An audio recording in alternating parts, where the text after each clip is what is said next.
and drive. A public service message from ABC. Tomorrow on ABC's World News Tonight with Peter Jennings. What's an American model home doing in a Cambodian refugee camp? Helping them learn how to live in the U.S., bathrooms and all. Turn off. No pictures. Tomorrow, watch ABC's World News Tonight with Peter Jennings. The body of an American officer killed behind the Iron Curtain is on the way home.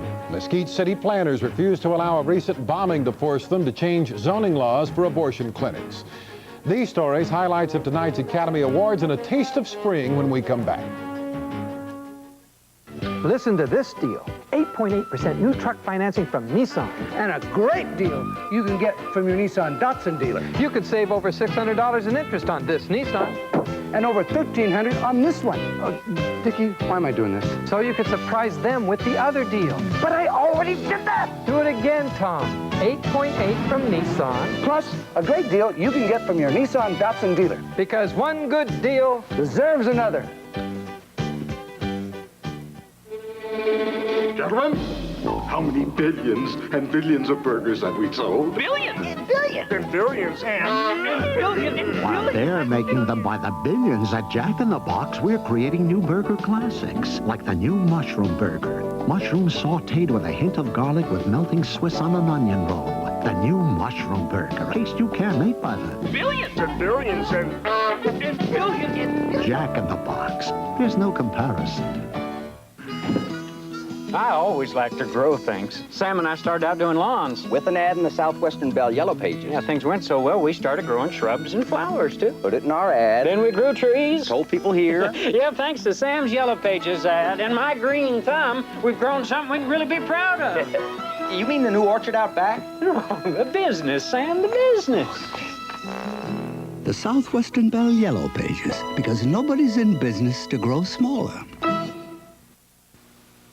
The spirit of Texas on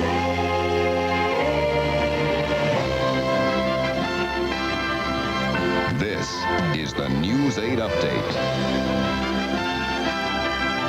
with Tracy Rowlett, John Criswell, Troy Dungan with weather, and Dale Hansen on sports.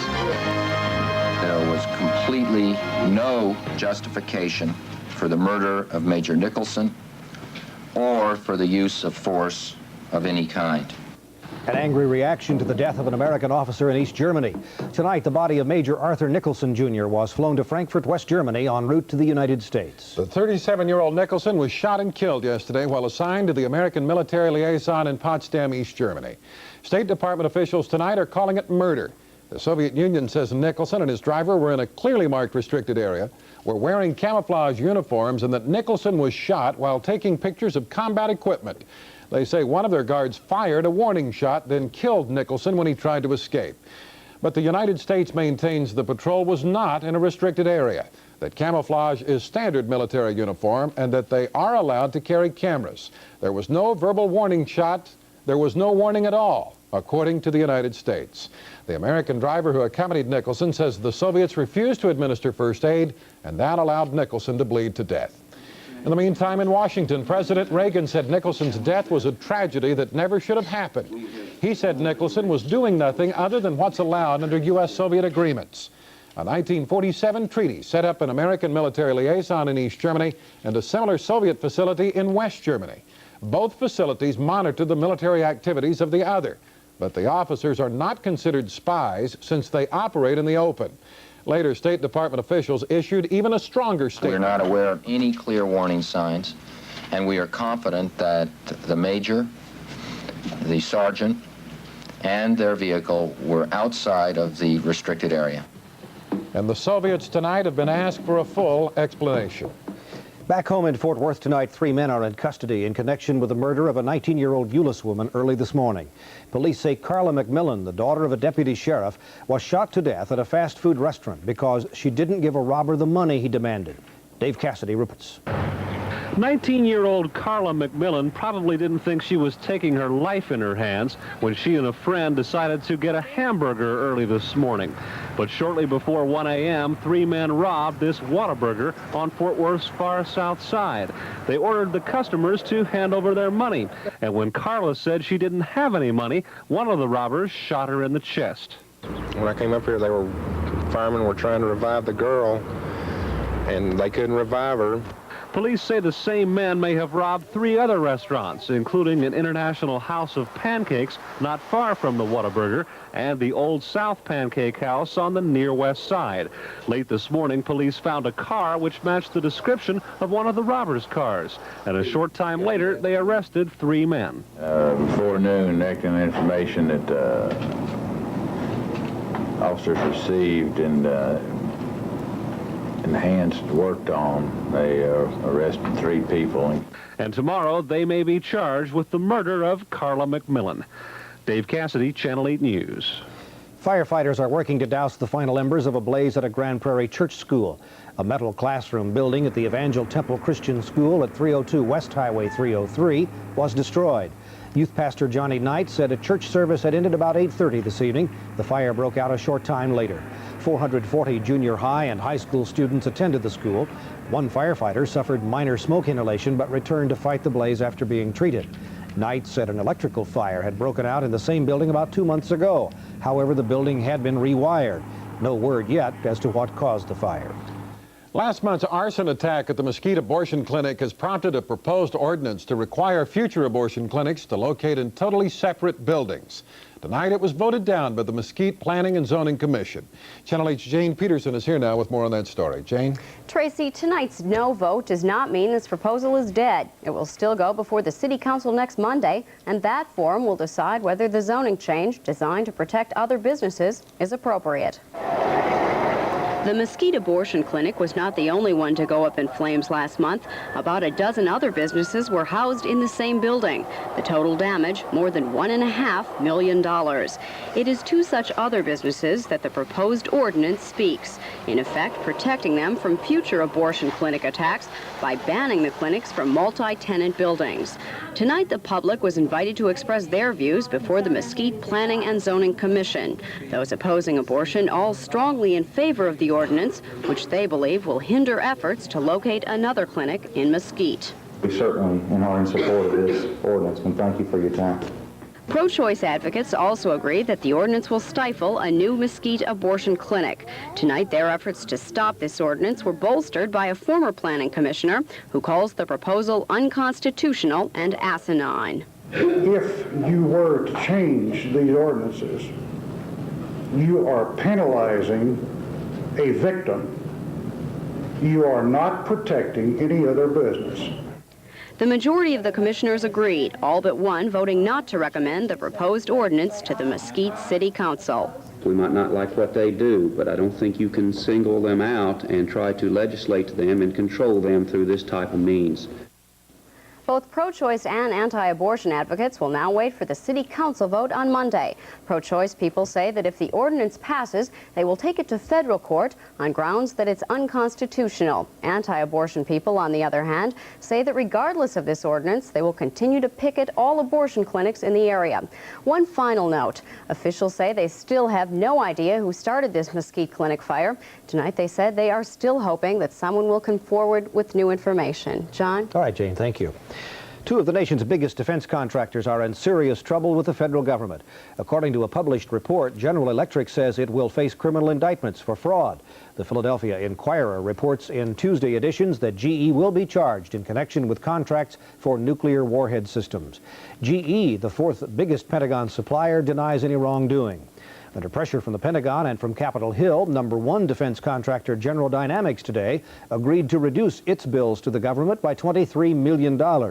The news came at a House subcommittee hearing today, where General Dynamics Chairman David Lewis admitted that billing procedures at the nation's biggest defense contractor left much to be desired. We have applied our judgment to the issue, and we will voluntarily remove approximately $23 million from our outstanding overhead proposals.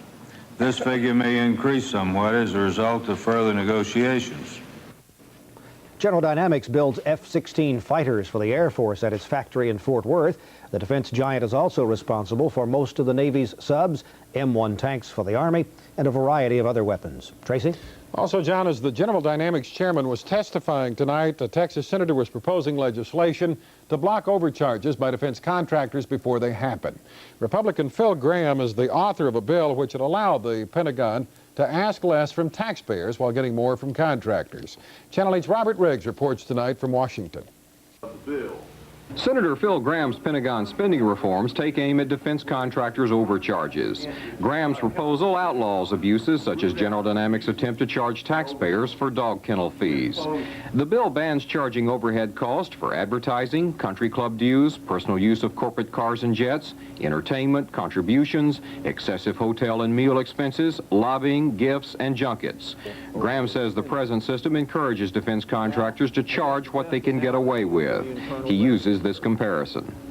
Can you imagine if you dealt with the Internal Revenue Service by sending them not a list of your claim deductions, but a wish list that you were going to negotiate with them on? My wish list, written down single space, would expand all the way from here to College Station, Texas. Gramm's bill imposes stiff penalties on contractors who claim improper charges. It also cuts Pentagon construction labor costs by abolishing requirements to pay union-scale wages. And the bill makes it easier to close inefficient military installations. Senator Gramm's reforms in effect declare war on two powerful interest groups, defense contractors and organized labor. But the bloodiest fight will occur with fellow members of Congress who jealously guard pork barrel military bases. Robert Riggs, Channel 8 News, Capitol Hill. And on Capitol Hill tomorrow, it looks like another close vote on the future of the MX missile, this time in the House of Representatives. Lawmakers were bussed to the White House where they heard Chief Arms Negotiator Max Kappelman make an emotional plea urging continuation of the $1.5 billion missile program. Kappelman said a vote to stop MX production would demonstrate a lack of will to the Soviets. Kappelman, who is a Democrat, was asked by President Reagan to fly home from the Geneva talks to underline the importance of the MX missile to the U.S. negotiating team. Testimony in a kidnap trial is set to begin in Cleburne. That story is next in the update, and also the victim of a repeat offender asks the Texas prison system to be more careful before releasing inmates. The Oscars are over, and our film critic Chris Thomas will be here to square the account. Were her predictions right or wrong? Plus, Troy has some award-winning predictions of his own, and that's just ahead on tonight's update. Please stay with us. The Warehouse, the place where chocolate chip cookies often sit and wait for weeks on end. But not Grandma's Rich and Chewy brand chocolate chip cookies. Unlike cookies that sit and wait in a warehouse, Grandma's cookies get out fast and then are delivered to your store several times a week, like fresh milk and eggs. That's why Grandma's brand are crispy on the outside, moist and chewy on the inside, with a great homemade taste. After all, you don't want the freshest packaged cookies at the warehouse. You want the freshest cookies at the store. Ebby Halliday on the essence of her team and home. We've recognized the importance of teamwork in business as the Metroplex grew and as our offices multiplied. The first houses I sold, 1945, were 52 insulated cement houses at $7,500 each. People are moving here because of the good economic climate and the attractive lifestyle. We're the envy of the nation. Ebby Halliday Realtors, your home team. Skydiving may look risky, but I play it safe. With this and my new car. That's why I bought the GM Protection Plan. It enhances my regular warranty and protects me against most unexpected repair bills for up to 4 years. If something does go wrong, all I pay is a small deductible. Having extra protection along is a great feeling, even if you never need it. Insist on the genuine GM Protection Plan when you buy a new GM car or light truck. It's wonderful. It's such a thrill. It really is. This is like the epitome of movies. Last year's Oscars were full of excitement, and nobody covers the shining stars like Entertainment Tonight. From the early arrivals at the Chandler Pavilion to the prestige parties that run on through the night, you'll find out who won and who's having fun. It all starts with a behind-the-scenes look at the big event. So mark your ballot as Oscar leads off a fun-filled week on Entertainment Tonight. After the News 8 update. A jury has been selected in a Cleburne kidnapping trial. 2 men are accused of abducting for ransom 13-year-old Amy McNeil of Alvarado 2 months ago. 5 persons were arrested, and 2 of them, Michael Lynn Mills of Dallas and James Wesley Foote of Arlington, are being tried first. Testimony will begin tomorrow when prosecutors will call Amy and her father to testify. Texas prison officials say they need more money to improve the state's prisons, or they'll be back in court. A federal judge has ordered the state to improve the condition of prisons for inmates. But despite the pleas of prison officials, state legislators continue to whittle away at the Department of Corrections budget. TDC Director Raymond Precunier told a House committee he needs no less than $833 million over the next 2 years. But the committee has a figure of $803 million in mind. TDC's deputy director then added there is a critical need for prison guards.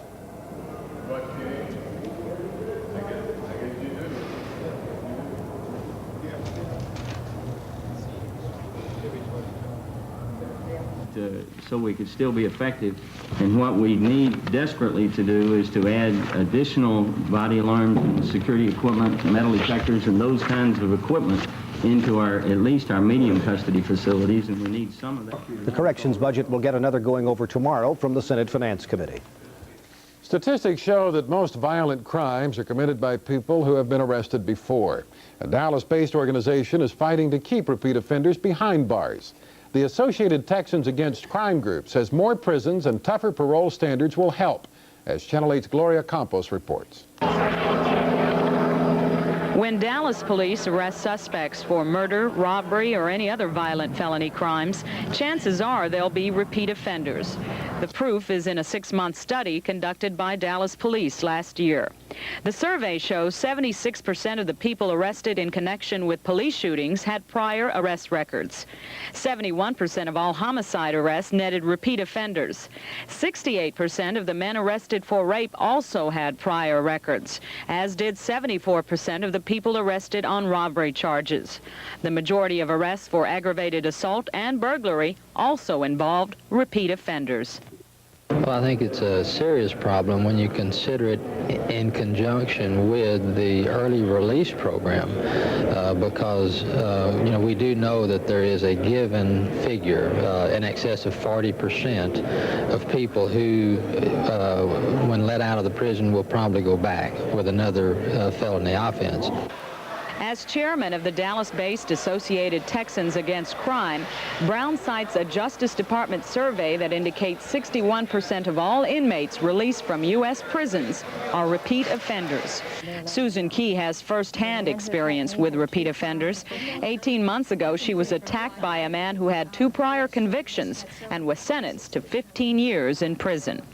And he was let out after 18 months. I am hurt by this. I live with it every day with permanent brain damage and some loss of vision. It's affected my whole life. And yet somehow it seems to me the legal system doesn't want it to affect his life. Last week, Key lobbied in Austin for the addition of a crime victim on the State Board of Pardons and Paroles. She also supports a bill that would make it tougher for repeat offenders to get out of prison. Gloria Campos, Channel 8 News. The Dallas County agency that helps the mentally ill got some more money from the county today, but the director of the Mental Health and Mental Retardation Center says it is not nearly enough. Dr. Jim Kraft has been trying to get a budget commitment from the Dallas County Commissioners since August. After a great deal of debate, the commissioners allocated about $300,000 new dollars to last until the end of the year. That is about half what the Mental Health Agency says it needs. It will not resolve the problem by any stretch of the imagination. However, the things have become so difficult in the field with our staff, and the waiting time so long for the clients to get into service. I will take the money gratefully and proceed to get these services going as quickly as we can. So basically, mental health officials say the need for new services is increasing as the state continues its early release of mental patients from state hospitals. In North Dallas tonight, damage is estimated at $130,000 after fire destroyed 4 units of an apartment complex. Firefighters believe a spark from a propane torch started the blaze at the North Park Terrace Apartments late this afternoon. No apartment residents were hurt, but a fireman was hospitalized with minor burns. And in California, fire continues to burn at a Los Angeles department store, and Mayor Tom Bradley has declared a state of local emergency. 22 persons were injured, 3 of them seriously, after leaking methane gas caused an explosion and fire at the crowded Ross Dress for Less store on Sunday. A shift in the Earth's subsurface may have caused the methane leak. Officials have decided to let the gas burn off, and that's a process that could take weeks, perhaps even months. It's been a good night for Texas again this year in the annual Academy Awards race. The film Places in the Heart, shot in the Waxahachie area, garnered Oscars for its leading lady, Sally Field, and for Best Original Screenplay for its director, Robert Benton.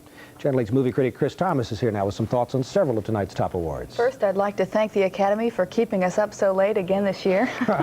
People actually complained a bit this year, John, that there wasn't as much star power in the Academy Awards, too many relative unknowns in the running. I found that refreshing that the Academy, which is considered so conservative, honored some relative movie newcomers. The award for Best Actor is a perfect example. It would be easy, though, to say that I predicted F. Murray Abraham's win, since he's a Texan born in El Paso, but I didn't know that when I first saw Amadeus last fall. Instead, I saw a remarkable performance by a man whose character aged 40 years and showed almost 40 different shades of envy in his rivalry with Mozart.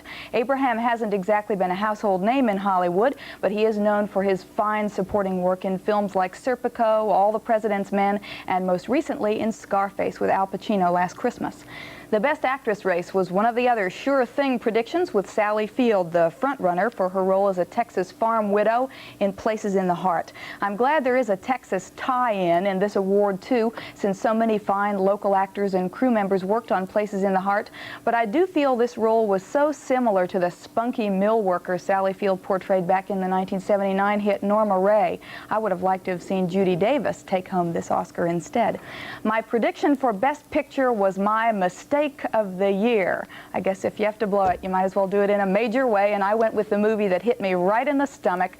I predicted The Killing Fields, even knowing that it was the director's first feature film. The winner, no less wonderful, is Amadeus, and of course Best Director is Milos Forman, who returned to his native Czechoslovakia for 7 months to film it. So the one I got wrong was the big guy. Why'd you miss it? Well, I'll tell you, I honestly thought usually the Academy gives the Best Director and Best Picture Oscar to the same movie.